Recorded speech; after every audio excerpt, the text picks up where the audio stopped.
Hello Heavy Metal Maidens and Masters, I'm Heavy Metal Mama and welcome back to my YouTube channel. Today I'm showing you how I'm going to gothify this ghastly dining set.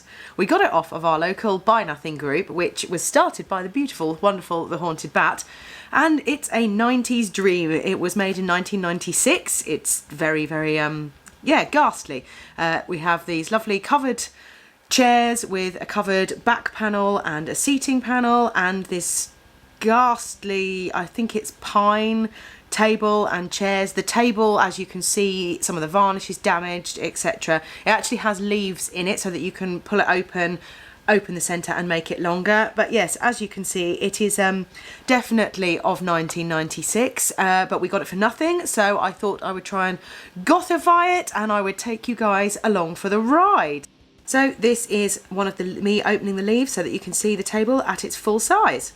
Right, I am taking apart one of the chairs. I'm unscrewing all of the screws that attach the pads, the seat pads, the back pads, and I am undoing them all so that I can remove those seat pads, etc., so that I can get to the wooden frame of the chair. So as you can see, I'm wrestling with getting the back panel off, and now I am giving it a thorough clean with some hot soapy water so that the paint will stick appropriately. They were quite grotty, they'd been in somebody's garage for ages. So I've got this lovely grey, dark grey wood paint, and this is the first coat on the chairs. So I'm trying to go over everywhere that there is a possibility that it might be seen. It went on really, really well, actually. I was really, really impressed with it. And it goes on really nicely with a brush for these things, which definitely meant I could get into all those little nooks and crannies, because you can see all that detail that's there. And I was really quite surprised at how easy it was to do. It looks really nice. So this is the second coat on all the chairs. They ended up taking 3 coats in the end to get a really nice finish on them, but I'm really impressed. So this is the table now. I'm giving this a wash down so that again I can get the paint to stick to it properly. As you can see in the background there, the chairs are finished. So I'm painting all the underside bits, giving everything a really good coat, and again getting into all those nooks and crannies. We decided to start from the bottom up. This is all that little detailing on the edge, all those lovely little nooks and crannies and crevices and things. It's a beautiful table. It's just a ghastly colour. So yeah, we had to really clean in all of those to make sure we got rid of all the dust and grot from over the years. And then I've opened up the leaves and I'm painting in all those little details, and I've painted the flat surfaces on the leaves first, down the edge of the leaves here. Again, here's me painting those corners. Here's me doing another angle of the leaves in the middle. We had to do those first and let them dry because we had to keep them pulled apart. So there's me doing the sides of the leaves there, because you don't want them to be touching the other sides when you let it dry. So this took place over quite a number of days because we had to keep letting bits dry and then do another bit. But yeah, now I'm doing the main bulk of the table. So I did the first coat with a brush, mainly because it seemed easier at the time. But we noticed, as you can see, kind of patchy, which is to be expected for the first coat. But we didn't like the brush strokes in it. So we decided that after this, we would use a teeny tiny roller that I managed to get from good old B&Q. So here is me with the roller, and this definitely went on better. It gave a much better finish, and we again did I think 3 coats of all of this on everywhere because it was a thinner, it went on thinner with the roller. So we definitely did 2 or 3 coats because we wanted to make sure it had a really nice thick coat, because sometimes if you're in certain light you could still see through it. There's me, I think I'm watching Jade the Libra do Halloween stuff, because this was a while ago that I did this. Now we are on to the seat pad. So I bought this gorgeous grey, like tweed-like fabric from Blendworth Fabrics, which is a fabric shop near us.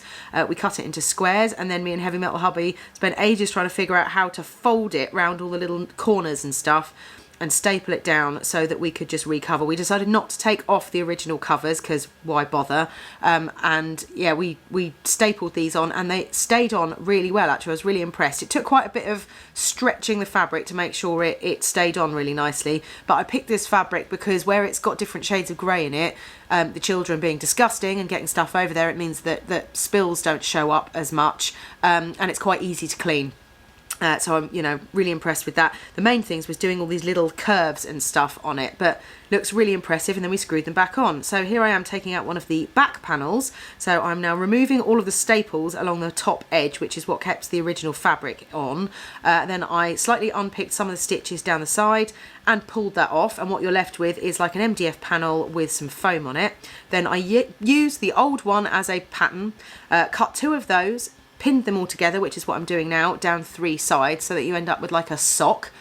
And then I used the trusty sewing machine to sew those 3 sides of the sock to go around it, so that then you can just insert that foam panel, which you'll see in a sec, straight onto it.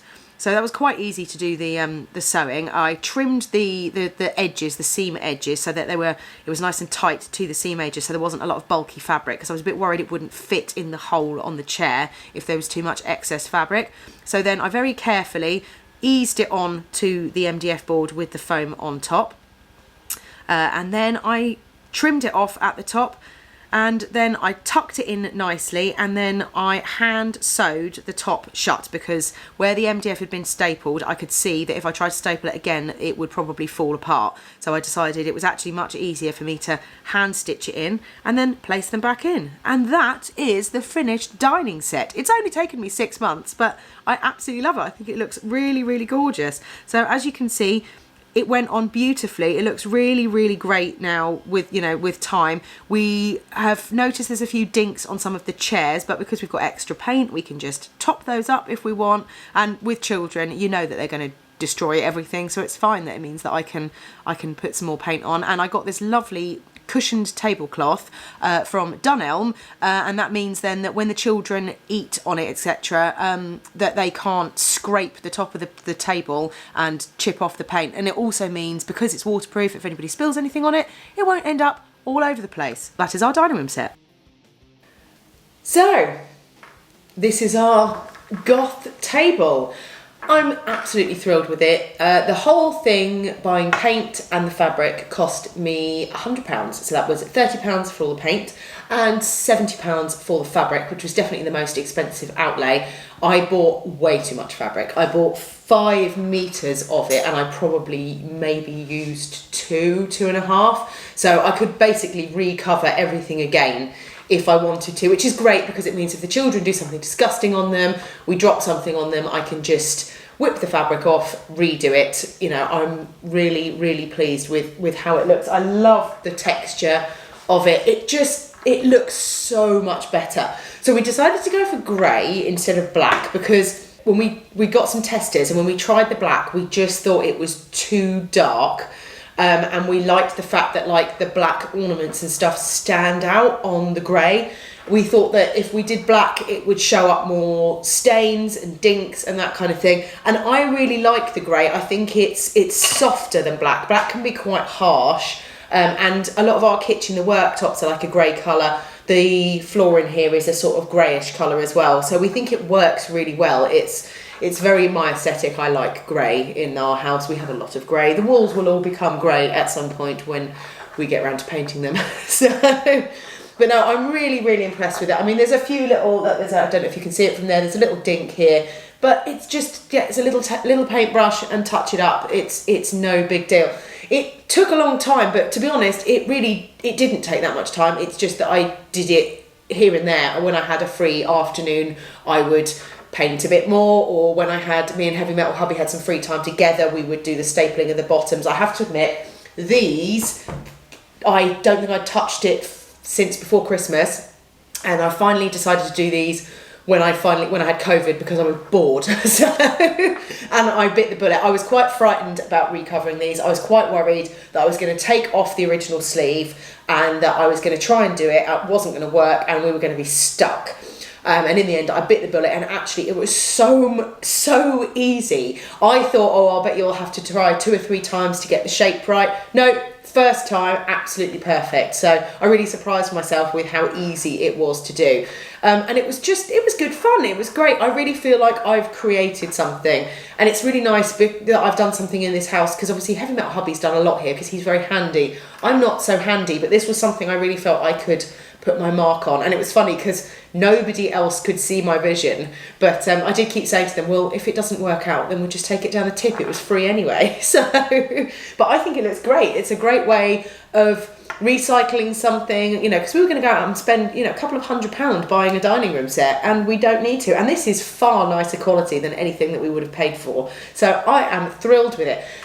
Have you tried upcycling anything like this at all? Let me know down in the comments below. I would love to hear of your projects. I have another project. There is a dresser out in the hall. Again, I got off the free site, so I'm going to be upcycling that as well. So I will post that when I get round to doing it.